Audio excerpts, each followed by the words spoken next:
Welcome again to this episode on my channel of a Joe's Book Review.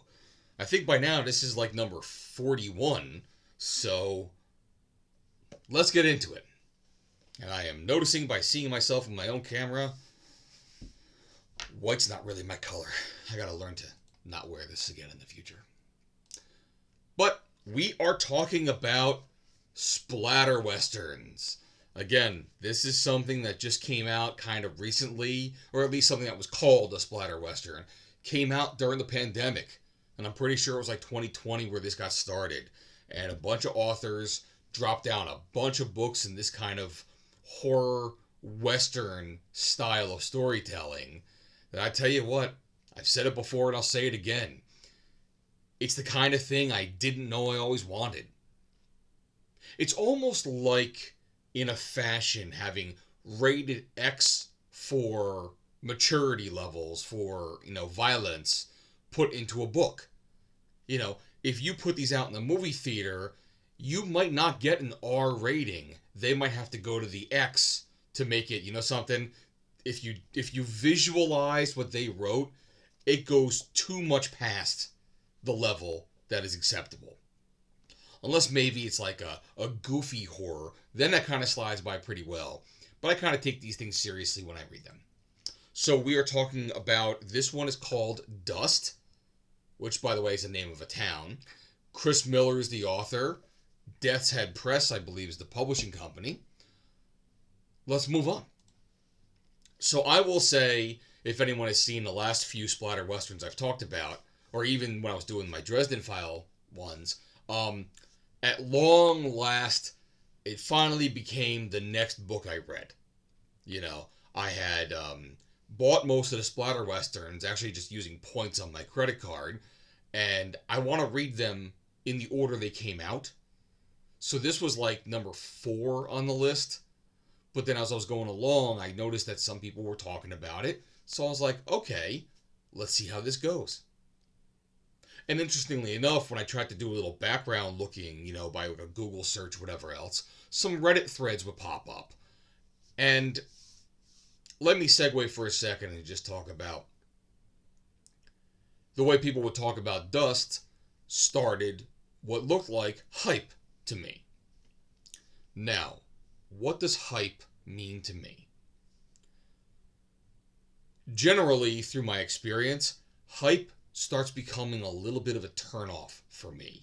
So it seems that when people talk about it, that things are a must read or a must watch, or even restaurants are the must place to go, or clothing, you must have certain clothing.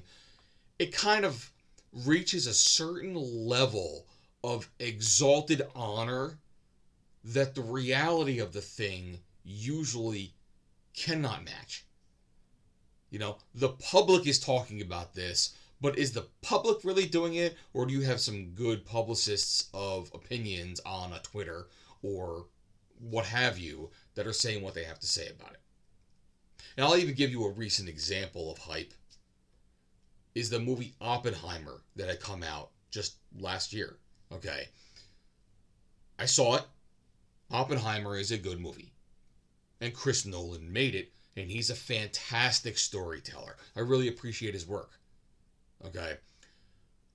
And everyone was like, oh my God, Oppenheimer, #1. And I'm pretty sure it did win a ton of awards too. So kudos to it. Probably deserve it. Okay. And at the same time, I think the Barbie movie came out and there was a Barbieheimer thing because who's going to go see which one? Boom, boom, boom. But it just rode this wave of hype that expected it to be completely mind-blowing, okay? So when I finally watched it, I'll say, I enjoyed Oppenheimer. I even watched it a second time just to see what I missed or whatever else when I was doing some home computer work. Like for instance, when I was typing my notes up to talk to you about this today, kind of had some in the background to continue watching it. So I can do the two things at once pretty well, especially when I have a movie I've seen before. It's easy to just listen to it than just watch it. So, but when I finally watched it, was it so mind-blowing of a film? I couldn't agree with that consensus. I liked seeing the cast of characters face off against each other with the words that were written in the style of this movie. The science behind it is amazing. The accomplishments that were achieved by these people are tremendous. And I was appreciative that it was actually created. I just wouldn't say, oh, dude, you've got to go see this. But more like, oh, yeah, that's a good one. Put it on your list. Get to it someday. So basically, that is my how I hype disclaimer as I continue on to tell you about Chris Miller's Dust.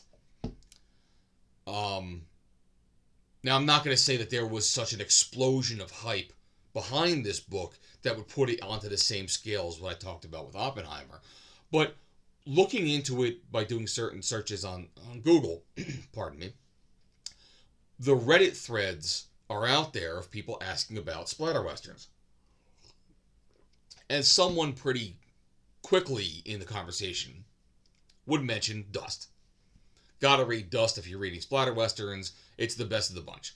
And then the flood of replies supporting that opinion were there.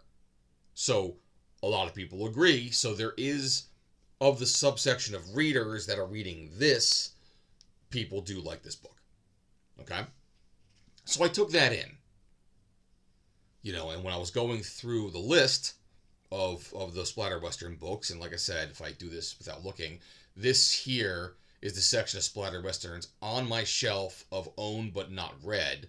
It was up there on the blank space on top. And so were others.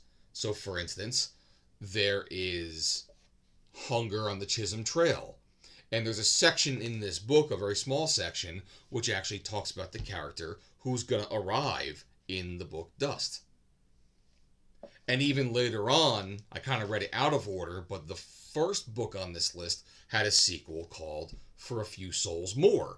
And there's a section in here that refers to Dust as well. So I'm like, all right, I'm looking forward to reading this one, and I can't wait. Now, that aside, I hear the ice cream truck in the background. He's going to pass by pretty soon. So that aside, I will say Dust is a good read. Okay? And I love the fact that when you read it, it practically takes the place over practically 2 days. I said practically twice there. But it takes place almost over just 2 days. So it is very fast paced. I mean, it's a 250 pager. Got 38 chapters in total, plus an epilogue. The chapters that you read are basically one perspective. That it's got a lot of just, you're getting through this guy's eyes and him telling the story that he's in the scene he's in right now. So it's one perspective, or maybe even just one scene type of chapters. And the chapters themselves can be as low as 3 pages long to I think maybe up to maybe 8 pages long. So you get in and out of that perspective pretty fast, that it moves it along. And just for an interesting narration style, it's actually separated into 7 parts along the way. So you kind of know when you go from one milestone ending to the next milestone beginning. So it just paces you very well, and I appreciate that as well. But what's it about? Basically, you got your main dude who's on a hunt. Okay, he has a mysterious past and an otherworldly past, and they get into some of the details. I'm not going to spoil anything here for you, but he's trying to get to this town of Dust because he wants to destroy something that would allow some forms of monstrous or godlike creatures to come into the world. And when those monsters come into the world, they will destroy humanity in turn. It's just gonna happen. There's also another person out there trying to get to the same town for a similar reason, where he's trying to get to the thing that's going to bring the godlike being to the world. God, my boy is just making noises. Going to bring this being to the world. But he's trying to use that power for himself to become a godlike being, to control it. So you got one guy trying to get to this town to destroy something, and one guy trying to get to the town to own the something. So you've got a race going on here. Who's going to get to the town first? And it kind of gives you a little bit of that timeline of what's so important about the pacing of the book, too. They might not have to go one for one, but they kind of diverge very well. And of course, there's twists in the story itself, because while he's trying to get to Dust, no one knows where Dust is. He knows it's in Texas, but being a state of that size, it could be freaking anywhere. But on top of that, no one's heard of it. No one knows it. If he says, hey, I'm in a bar, who knows how to get to Dust? Everyone's like, I don't know, I can't help you out here. So it's a hidden, pseudo-supernatural place. And our little main character, I'll say hero, but it might not exactly be a hero, but our main character has to employ some specific ways to find this mysterious supernatural place, and he might have to find a mysterious or supernatural guide to help him get there. And even when he learns it, it's not just like, oh, go to Abilene, it's a town right to the west of it. You've actually got to go to like a specific thing and do a specific ritual in order to see the path you need to take to get there. And then when you do that, do not step off the trail to the right nor to the left. You got to stay on that trail till you get there. And by the way, when you get there, you ain't getting out. So, and I've actually read something like this before on smaller scale type of horror or mystery kind of novels or even short stories where it's like, okay, what you got to do is you got to follow these set of instructions to do something. So go to this town, go to this house, go find this door in front of this old destroyed house. And when you find the door, turn around, take 3 full paces, and then turn fully 90 degrees to your right. Then you'll see the door. And if you go not 90 degrees, but 89 or 92, you ain't going to see it. And if your paces aren't accurate, you're not going to see it either. So if you see it, you'll see a sandy path in what you think is a street, but you'll see a sandy path, and that will lead you to where you have to go. Whereas if you're off, it will just remain invisible to you. So, pretty cool. One of the things I do like, by the way, is how they do these crossovers. So, with other splatter western novels. And I mentioned 2 before, and I'll mention them again. It's almost like if you ever watched, Netflix has that show Black Mirror, which is essentially an anthology series. But every now and again, you catch a detail or a reference to something from another episode. And it's like, huh. Oh, got something in my eye. These things might occur in the same world, in the same universe. So these 2 episodes might fit together. And maybe later on you catch something in one episode that fits in another episode. So it makes you wonder, can they all be connected? Is it possible all the Black Mirror stories actually do occur in the same universe? Well, with the crossovers on the splatter westerns, there's a possibility that all of them create one world together as well. We at least get some details from one and another, but who knows? Time will tell. Now, what do I mean by this? Like I said, in Hunger on the Chisholm Trail, the writer M. Ennenbach has showed you what's almost like the beginnings of the main character. Sorry, itchy nose. Of the main character, where he appears in here, and you know that he's coming on a quest.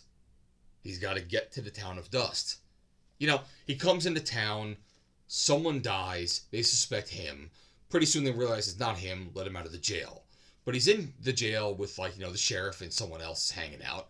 So we asked them, hey, you know where I can find Dust, Texas? They're like, I don't know. Never heard of it. Now, this book takes place in Kansas or Oklahoma, which is on the top of the Chisholm Trail, which actually did exist, by the way. So they give him basic directions to find Texas. It's follow the trail, keep going south for a spell, you'll hit Texas. Then you can ask someone later on. Okay? And by the way, in the book Dust, there is a throwback to this scene too. You know, there's he finds I'm losing myself in my notes here. All right, yeah, here it is. He finds a person. There's a small character in this, you know, on the villain side of things, but there's a small character in here who goes by the name of Mike. But he's hanging out with another dude who's like a murderer, rapist, kind of like really bad hombre. And when he's talking to him, when the hombre's talking to Mike, he calls him by his surname. It's like, get over here, Enenbach. Ah, shut up, Enenbach. Well, Enenbach's the guy that wrote this. So he used his last name for a character in Dust. And that's just an Easter egg that's fantastic, and you appreciate this if you're on the lookout for him. So, he gives him a little kudos, and like I say, Mr. Miller, well played. I love that kind of shit. Fantastic. And also with the crossovers, I'll talk again about what happened in For a Few Souls More. Now, like I said, when the Splatter Westerns first came out, the Magpie Coffin, I think, is the first one that came out in this whole genre. Okay, Weil E. Young is the author of the Magpie Coffin. Now, he wrote a sequel to it called For a Few Souls More. There it is, Weil E. Young.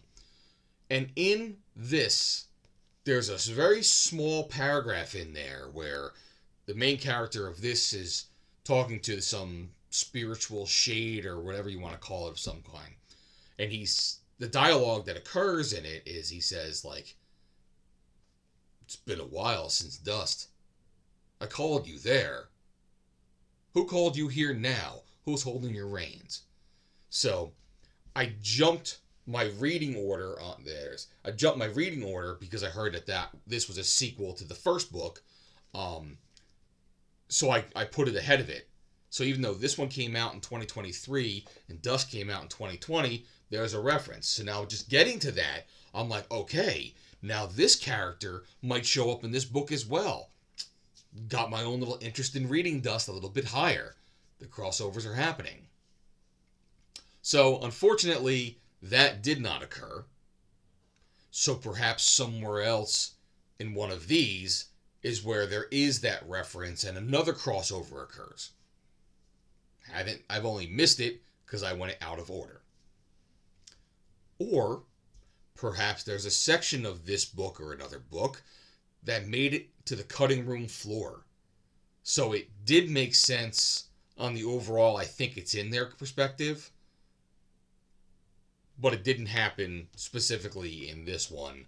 Maybe we'll see it in a flashback of a future story. So, that's crossovers. Now I got to take a step into a little bit on the negative side, just because I'm getting used to it, and that's an editing issue. There's, I've seen them in the other books, in this series that I've read before, and unfortunately, when you're seeing them and you know they're going to happen, I think I've kind of become a little bit more sensitive to the incidents when they happen. Now, it happened a little bit more in like some of the earlier books, Hunger on the Chisholm Trail actually being one of them, had like at least 3 that took me off my game. This one had 2. Now, one's a straight out just misspelling, but minor. And then another one might be a word choice thing. I just couldn't wrap my head around it. But, because I knew they might occur, I tried to make sure that when I came across them, I just kind of found it, hesitated, figured out what it was, fix it in my mind, and move on. And I did that. But I'll just give you the 2 examples that I saw here. There might be more, there might be none. But the 2 that I found, again, they're minor in comparison. There was one sentence where it said, it was a guy, he was fighting whatever else, and he's trying to grab a knife, or where is the knife kind of a thing. But the actual sentence says, but he knife was still in his hand. And I'm like, well, but he knife doesn't sound right. And I was like, oh, the. THEHE. So on page 98, where it says, but he knife was still in his hand, is but the knife was still in his hand. So I would hope the word processors would kind of like make that a blue sentence or whatever else, saying something's wrong here, two words don't fit together. Now, unfortunately, the two that I found kind of went back to back, because that was page 98. On page 104, there was an interesting one too, where the sentence reads, because people get a drop on the guy, and he's got to put his arms up. And he says, then his hands came up on either side of his head, cool as ice, and not a tremble one in them. And, you know, I was trying to, something just didn't taste right as I was chewing the words as I was reading them. So I think all the words are there in the sentence, so the ingredients are correct, but the flow of language just didn't really come across to me somehow. So, and not a tremble one in them. Cool as ice and not a tremble one in them. You know, not tremble. The is getting me off in there. So not tremble one in them. That can kind of work. Or not a tremble in them. Or not one tremble in them. But cool as ice and not a tremble one in them got me that pause, pulled me out of the action for a second, figured it out, moved on, but it was like one of those things. So, again, with the splatter westerns, I don't know what their agreement is, if they have a certain level of editing or not, or if the authors are self-editing and the publishing company does not. There's something in there somewhere I wish I can understand one day. But, very small. I'm done with this part of the book, and I move on. So, what's more to say about Dust? I mean, you get a completely entertaining story in here. Like I said, at 250 page count, you will digest this one relatively quickly and enjoy it or put it down and discuss. That's up to you. Again, very easy to digest. Not saying it's just an easy book. I'm just saying as far as how the writer can grasp you and bring you along and you be interested in page 1 to 2 to 3 to 4 in order, that's what's quick and easy about it, okay? Again, it's easy to digest, but there might be some physical digestion you have to concern yourself about when you go through some of these pages. Because let me just say, there is some pretty particular gore that is well described fully, okay? And let me just say, again, not trying to spoil anything, there's a particular scene that I physically kind of like winced and was like, ooh. Let's just say someone chews something at one point. And when it happened, I got the picture. Or I got my picture that his words put in my head. And I was like, yeah. Gotcha. So, let me just say, you got me with that one, Mr. Miller. You most certainly did. Oh God, let me just wipe this out for a second. So, be warned, but you want to get to it.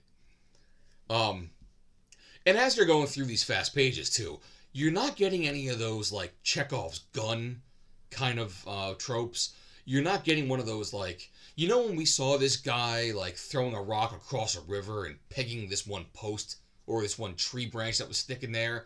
Well, that's important later on because he has to throw something at something later on and he bullseyes it. You don't get that in this novel. So, if you're into this kind of stuff, or if you're thinking about getting into this kind of stuff, you might want to pick this one up and try out the genre with it. One last point, and then I'm done for the day. Only about 25 minutes now, so we'll be done pretty fast. Is, at one point, it occurred to me, as I was reading this book, that it's written by Chris Miller. And I was like, wait a minute. One of the prior books, Starving Zoe, was written by C. Derek Miller. It's quite possible the C of C. Derek Miller is Chris. could Chris Miller be C. Derek Miller? And I was familiar already with C. Derek Miller.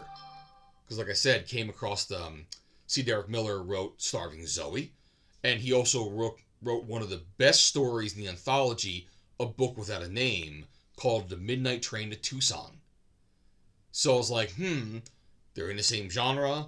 Maybe for whatever reason, it's the same author and he changed his name when he went from book 1 to book 2. But it turns out, interestingly enough, they are separate authors. I mean, it's possible the author's trying to write under 2 different names, but no. I believe from the little I've seen, the little I searched for, C. Derek Miller is one guy, Chris Miller is another guy. So, in fact, interestingly enough, you can find a story from each of them in the same anthology. It's called And Hell Followed, an anthology. Basically, a bunch of stories, maybe about 17 or so, about what if the biblical apocalypse actually had occurred. And now here's the stories that follow that one. It was hard for me to find a copy, but I eventually did. So, I'm interested in reading that. It's actually the red one on the bottom of the list. So I'll go through all these splatter westerns, then hit And Hell Followed before I go into the Were Westerns by Christiana. I don't believe I'm getting this wrong right now. But there's a writer in this. I'll definitely put these up here, the pictures. But he's writing this 3-part werewolf splatter western storyline. And you can see by the thickness of them, they're by far the largest of everything else. I think they come in about 400 pages each. So, I will get to And Hell Followed before that. And if I'm lucky, between reading the splatter westerns and my Dresden Files and whatever books I splatter in there, no pun intended, by the way, the third one will come out. So I get to read the whole trilogy at one time. Which, please, Mr.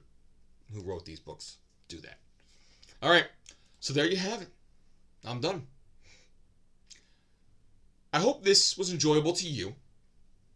I enjoy doing these kind of things, so look forward to more in the future.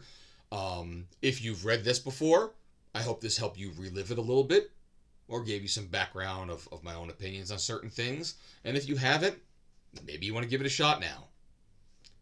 But I enjoyed this novel. I hope you do as well. As I always say, even if you don't read this novel, or you do, keep reading. No matter what you do, keep putting those words and those thoughts in your mind and enjoy them as you do. Alright? Just under a half hour. I'm pretty happy with that timing. Everyone, have a nice day.